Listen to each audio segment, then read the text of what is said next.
है। बीजेपी का कहना है कि आरक्षण के मुद्दे पर कांग्रेस भ्रम फैला रही है।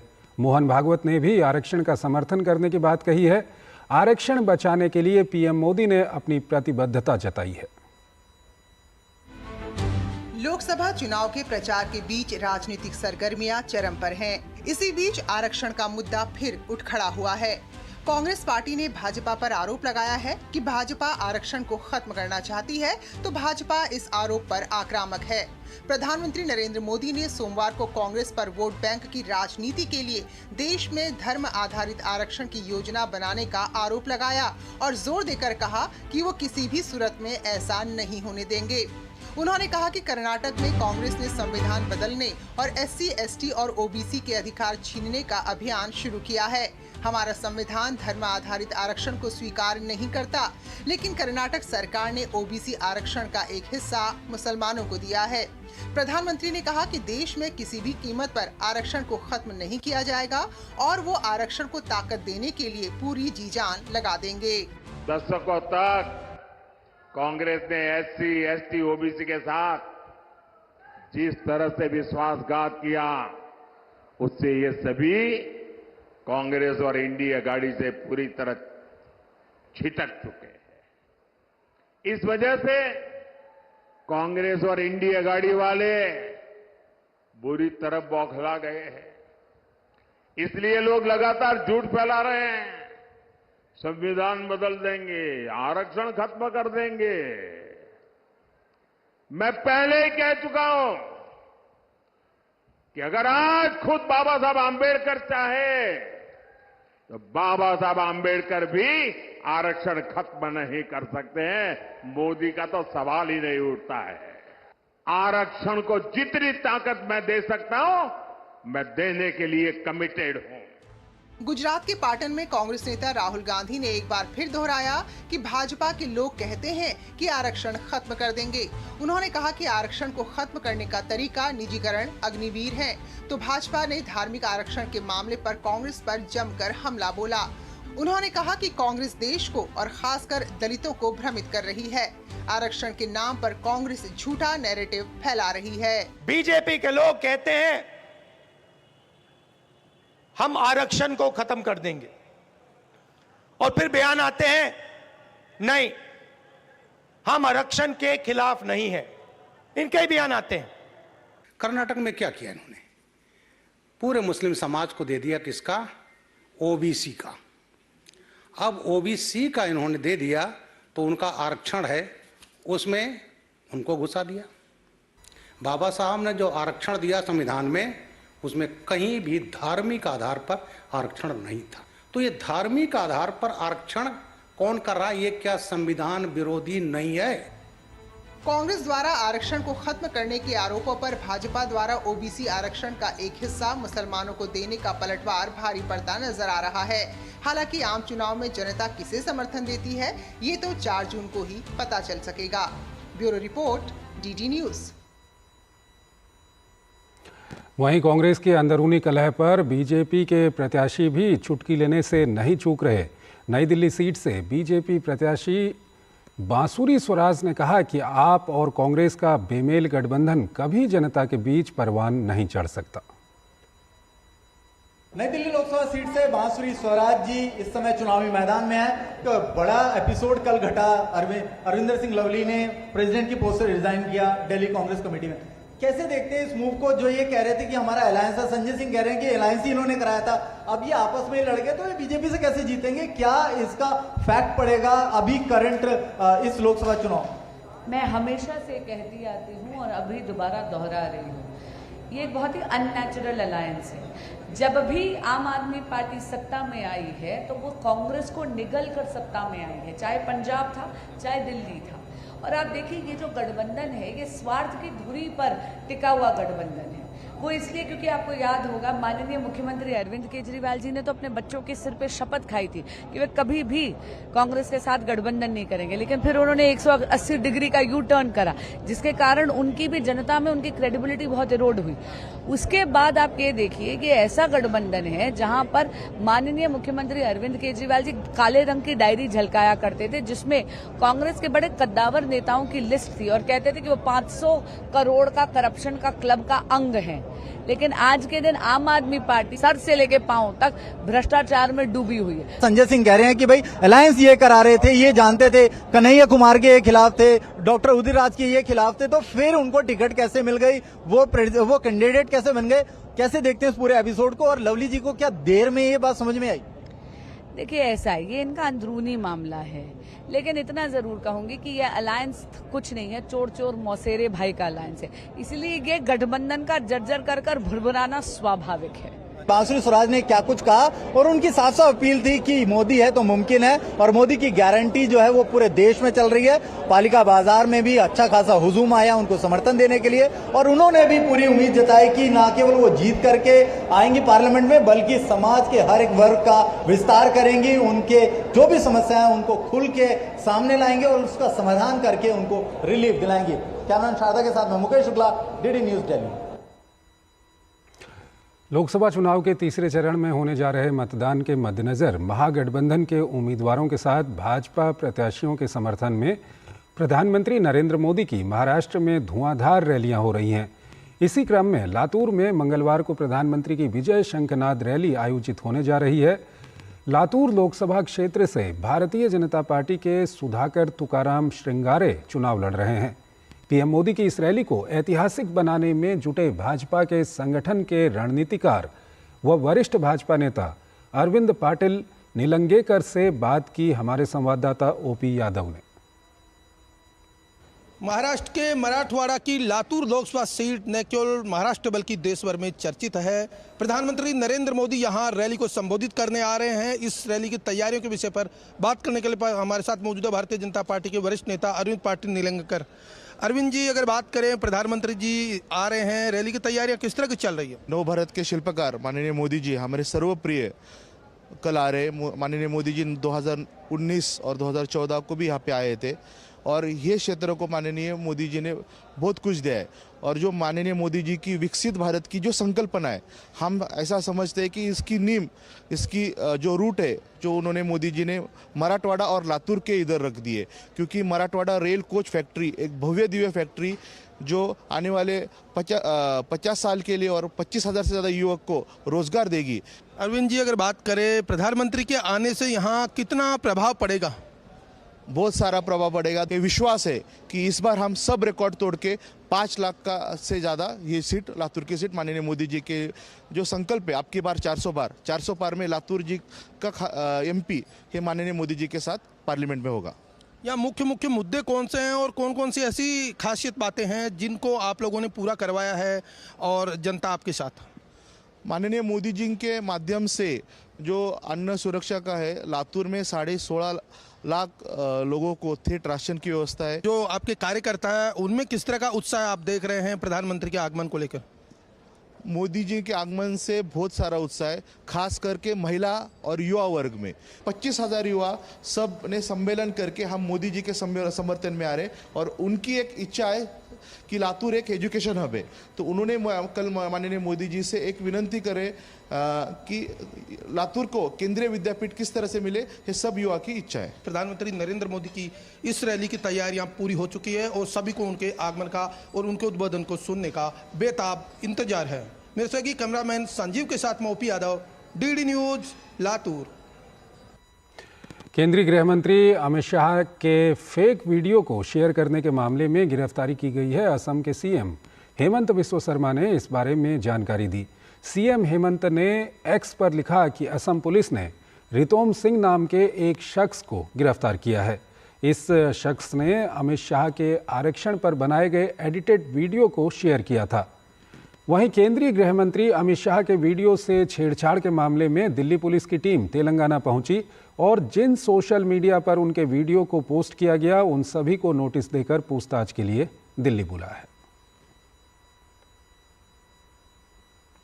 केंद्रीय गृह मंत्री अमित शाह के फर्जी वीडियो मामले में दिल्ली पुलिस ने तेलंगाना के मुख्यमंत्री रेवंत रेड्डी को तलब किया है।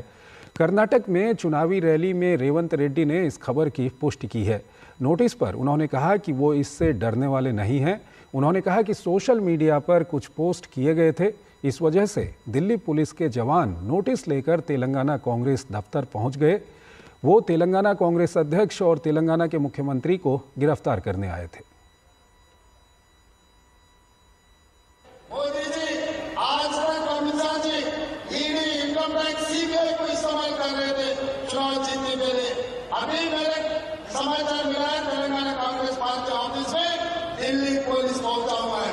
सोशल मीडिया में कोई पोस्टिंग लगाया, इसीलिए तेलंगाना के कांग्रेस अध्यक्ष को तेलंगाना मुख्यमंत्री को अरेस्ट करके बोल के नोटिस लेकर तेलंगाना गांधी भवन में पहुंच गए। इसका मतलब Narendra Modi ji ED, income tax, CBI हो गए, अभी दिल्ली पुलिस को इस्तेमाल कर रहे चुनाव जीतने के लिए। यहाँ पर कोई डरने वाले नहीं है भाई, यहाँ पर गलत में जवाब देने वाले हैं। उपराष्ट्रपति जगदीप धनखड़ ने सोमवार को society of Indian law firm के मुख्यालय का उद्घाटन भारत मंडपम में किया।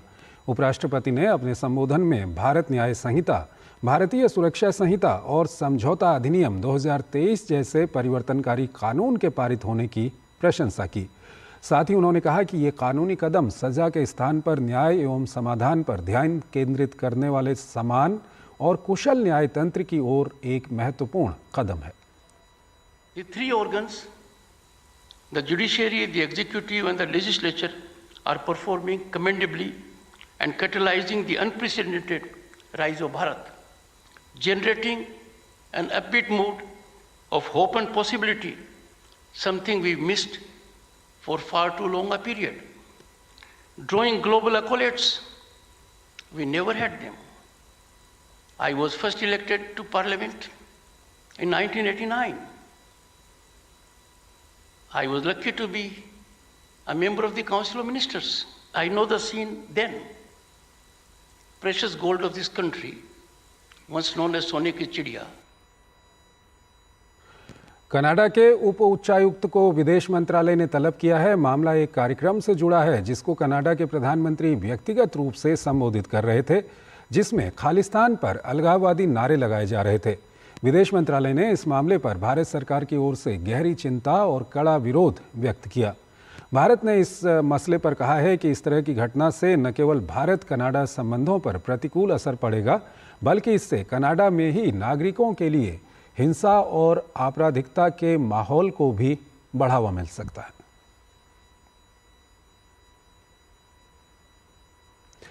पश्चिम बंगाल शिक्षक भर्ती घोटाला मामले में ममता बनर्जी सरकार को फिलहाल सुप्रीम कोर्ट से राहत नहीं मिली है।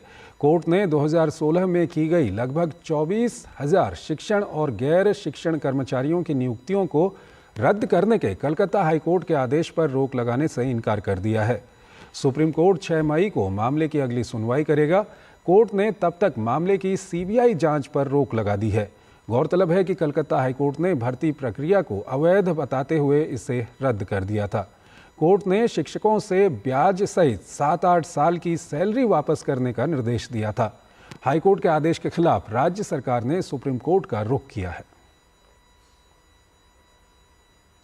उत्तराखंड के कई क्षेत्र इन दिनों जंगलों में लगी आग की घटनाओं से पीड़ित हैं। कुमाऊं से गढ़वाल तक जंगल इन दिनों जल रहे हैं। हालांकि प्रशासन की माने तो स्थिति नियंत्रण में है। इस बीच केंद्रीय रक्षा एवं पर्यटन राज्य मंत्री अजय भट्ट ने भी भवाली और अन्य प्रभावित क्षेत्रों का आज स्थलीय निरीक्षण किया। गर्मी की शुरुआत होते ही उत्तराखंड के अलग अलग इलाकों के जंगलों में आग की घटनाएं सामने आई हैं। नैनीताल, चंपावत, बागेश्वर, अल्मोड़ा के कई इलाके आग से प्रभावित हैं। हालांकि प्रशासन की माने तो स्थिति नियंत्रण में है। वहीं नैनीताल के जंगलों में कुछ जगहों में बढ़ रही आग को नियंत्रित करने के लिए राष्ट्रीय आपदा मोचन बल यानी एनडीआरएफ ने वन विभाग की टीम के साथ आग पर काबू पाने के लिए कार्य शुरू कर दिया है। इस बीच केंद्रीय रक्षा एवं पर्यटन राज्य मंत्री अजय भट्ट ने भी भवाली और अन्य प्रभावित क्षेत्रों का स्थलीय निरीक्षण किया। इस दौरान उन्होंने वन विभाग और एनडीआरएफ की टीमों का हौसला भी बढ़ाया। इस मौके पर उन्होंने कहा कि पर्यटकों के लिए नैनीताल व आसपास के इलाके पूरी तरह से सुरक्षित हैं। रामगढ़ सुरक्षित है, नैनीताल सुरक्षित है, कौसानी सुरक्षित है, रानीखेत सुरक्षित है, चोपता हमारा सुरक्षित है, चार धाम हमारी सुरक्षित हैं, कहीं पर भी कोई दिक्कत नहीं है। पिंडारी ग्लेशियर हमारा सुरक्षित है। जितने क्षेत्र हमारे पर्यटक की दृष्टि से हैं, इधर पुण्यागिरी साइड को जाएं तो उधर हमारा सुरक्षित है। उधर कुमाऊं के बागेश्वर जिले के जंगलों में लगातार आग लगने की घटनाएं सामने आ रही हैं। जंगलों के जलने से जहां वन संपदा को नुकसान पहुंच रहा है, तो वहीं जीव जंतु भी जंगल की आग की चपेट में आए हैं। वन विभाग ने जंगल में आग लगाने वाले लोगों के खिलाफ एक्शन लेना भी शुरू कर दिया है। जिले में वन विभाग ने एक युवक के खिलाफ जानबूझकर आग लगाने पर मुकदमा दर्ज कर लिया है। साथ ही 3 नाबालिगों को भी आग लगाते हुए पकड़ा है। प्रभारी प्रभागीय वनाधिकारी सुनील कुमार ने बताया कि जंगल की आग को काबू करने के लिए वन विभाग लगातार कार्य कर रहा है। तो हमारे द्वारा वनाग्नि की रोकने की पूर्ण तैयारियां की जा रही हैं। हमारा स्टाफ रात 2 बजे तक भी आग बुझा रहा है। अगर कहीं से आग लगने की सूचनाएं प्राप्त हो रही हैं तो इसमें हमारे द्वारा जो संज्ञान लिया जा रहा है, कड़े रूप से संज्ञान लिया जा रहा है। अगर कोई भी व्यक्ति अगर किसी के नाक खेत से भी आग लगती है और वो जंगल की तरफ जाती है तो उसके खिलाफ भी वन अधिनियम की सुसंगत धाराओं में अभियोग पंजीकृत कर ऐसी ही कड़ी कार्रवाइयां अमल में लाई जाएंगी। चंपावत में भी वन विभाग की ओर से लगातार आग की घटनाओं पर अंकुश लगाने का प्रयास किया जा रहा है। जिले के भिंगराड़ा, देवीधुरा, लोहाघाट, काली कुमाऊं, चंपावत और बूम रेंज के विभिन्न स्थानों में आग की घटनाएं देखने को मिल रही हैं। आग लगने से क्षेत्र में धुआं फैला हुआ है। आग लगने से कुछ क्षेत्रों में गेहूं की फसल को नुकसान पहुंचा, तो वहीं बहुमूल्य वन संपदा को भी नुकसान पहुंच रहा है। लोगों को जागरूक किया जा रहा है बार बार। इसके बावजूद भी कई ऐसे शरारती तत्व हैं जो कि आग को लगाने का काम करते हैं। रात्रि के समय कई जगह पे आग लगा देते हैं और वो घटनाएं रात में फिर बहुत विकराल रूप ले लेती हैं। हमारा स्टाफ जो है 24 घंटे इसमें तैनात है। रात्रि गश्त कर रहे हैं, 2-2, 3-3 बजे तक रात्रि गश्त करते हैं कि कहीं कोई आग की घटना हो रही है तो उसको तुरंत ही बुझा दिया जाए। गढ़वाल में जंगलों में भी लगातार आग लगने से वन क्षेत्र को नुकसान पहुंच रहा है। गढ़वाल वन प्रभाग पौड़ी के अंतर्गत अभी तक आग की 30 घटनाएं सामने आई हैं, जिनमें सबसे अधिक पोखड़ा रेंज में 11, पौड़ी में 10 और दीवा रेंज में 9 वनाग्नि की घटनाओं की सूचना है। Bureau report, DD news. उधर जम्मू कश्मीर और हिमाचल प्रदेश में मौसम के बदले मिजाज से जनजीवन बुरी तरह प्रभावित हो गया है। मौसम विभाग ने जम्मू कश्मीर के कई जिलों में भारी बारिश और बाढ़ की संभावना जताई है। वहीं हिमाचल प्रदेश के लाहौल स्पीति में भारी बर्फबारी के बीच कई जगहों पर पर्यटकों के फंसने की सूचना आई है। एक रिपोर्ट आपको दिखाते हैं। मौसम विभाग ने झारखंड, बिहार, उड़ीसा, पश्चिम बंगाल और पूर्वोत्तर के राज्यों के अलावा तमिलनाडु, तेलंगाना और गुजरात में हीट वेव का अलर्ट जारी किया है। लेकिन जम्मू कश्मीर और हिमाचल प्रदेश में भारी बर्फबारी और बारिश का दौर जारी है। जम्मू कश्मीर और हिमाचल प्रदेश में मौसम की मार लोगों पर भारी पड़ रही है। कश्मीर घाटी के ऊपरी इलाकों में ताजा बर्फबारी और मैदानी इलाकों में भारी बारिश से जनजीवन अस्त व्यस्त हो गया है। सोनमर्ग में 3 इंच से अधिक ताजा बर्फबारी हुई है, जिसके कारण श्रीनगर लेह हाईवे यातायात के लिए बंद कर दिया गया है। मौसम विभाग ने अगले 24 घंटों के दौरान क्षेत्र में भारी बारिश, गरज और बिजली गिरने और तेज हवाएं चलने की भविष्यवाणी की है। उधर जम्मू कश्मीर के कुपवाड़ा में अचानक भारी बारिश आने से बाढ़ के कारण कई सड़कें और इमारतें क्षतिग्रस्त हो गईं। पूंछ के एसडीएम ने भूस्खलन से कई घरों के क्षतिग्रस्त होने और सड़क के टूटने की पुष्टि की है। काफ़ी बारिश हुई है, बहुत तेज़ बारिश थी, जिसमें हमारे कम से कम 8 से 10 मकान जो हैं वो डैमेज हो गए। कुछ तो पार्शली डैमेज्ड हैं, कुछ फुली डैमेज्ड हैं। उसके साथ साथ हमारी रोडें भी 2-3, जैसे मंडी टू साब्जियां रोड हमारी ब्लॉक हो गई थी। तो उसके अलावा और भी काफ़ी सारे लिंक रोड जो हैं वो भी ब्लॉक हो गई थी, तो उनको हमने क्लियर करवा दिया। जम्मू कश्मीर के रियासी जिले में बाढ़ जैसे हालात बनने की आशंका के बीच जिला प्रशासन ने 30 अप्रैल को सभी शैक्षणिक संस्थानों को बंद रखने का निर्णय लिया है। रियासी के जिला मजिस्ट्रेट विशेष महाजन ने इस संबंध में पत्र जारी कर दिया है। रियासी के एडीएम ने भी खराब मौसम को लेकर एडवाइजरी जारी की है।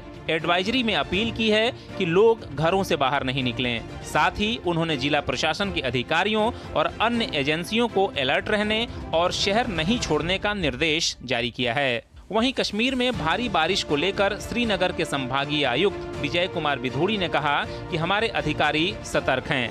एहतियातन मंगलवार को स्कूल बंद रखने का फैसला लिया गया है। वाटर लेवल इतना नहीं बढ़ा है और अभी इवन अलर्ट लेवल पे हमारे राम मुंशी बागिया वो भी नहीं पहुंचे हैं। अभी थोड़ा वैसू नाला जो है हमारा डेंजर लेवल पे, हल्का सा वार्निंग लेवल पे टच कर रहा है। तो एक तो आप लोगों के थ्रू मेरी रिक्वेस्ट है उस तरफ थोड़ा सा लोगों को बोलें कि वहाँ थोड़ा ना जाए। जम्मू कश्मीर में बाढ़ और भूस्खलन की जानकारी मिलने पर केंद्रीय मंत्री जितेंद्र सिंह ने ट्वीट कर जानकारी दी कि वे जम्मू कश्मीर के अधिकारियों से लगातार संपर्क में हैं। उधर हिमाचल प्रदेश में भी मौसम का मिजाज बदल गया है। हिमाचल प्रदेश के सबसे ऊंचाई वाले जिले लाहौल स्पीति में भारी बर्फबारी का कहर जारी है। यहाँ 6000 पर्यटक बर्फबारी के कारण फंसे हुए हैं, जिनको निकालने के लिए पुलिस की टीम रेस्क्यू में जुटी हुई है। Bureau report, DD news. तो इस बुलेटिन में फिलहाल इतना ही। आप बने रहिए डीडी न्यूज के साथ। नमस्कार।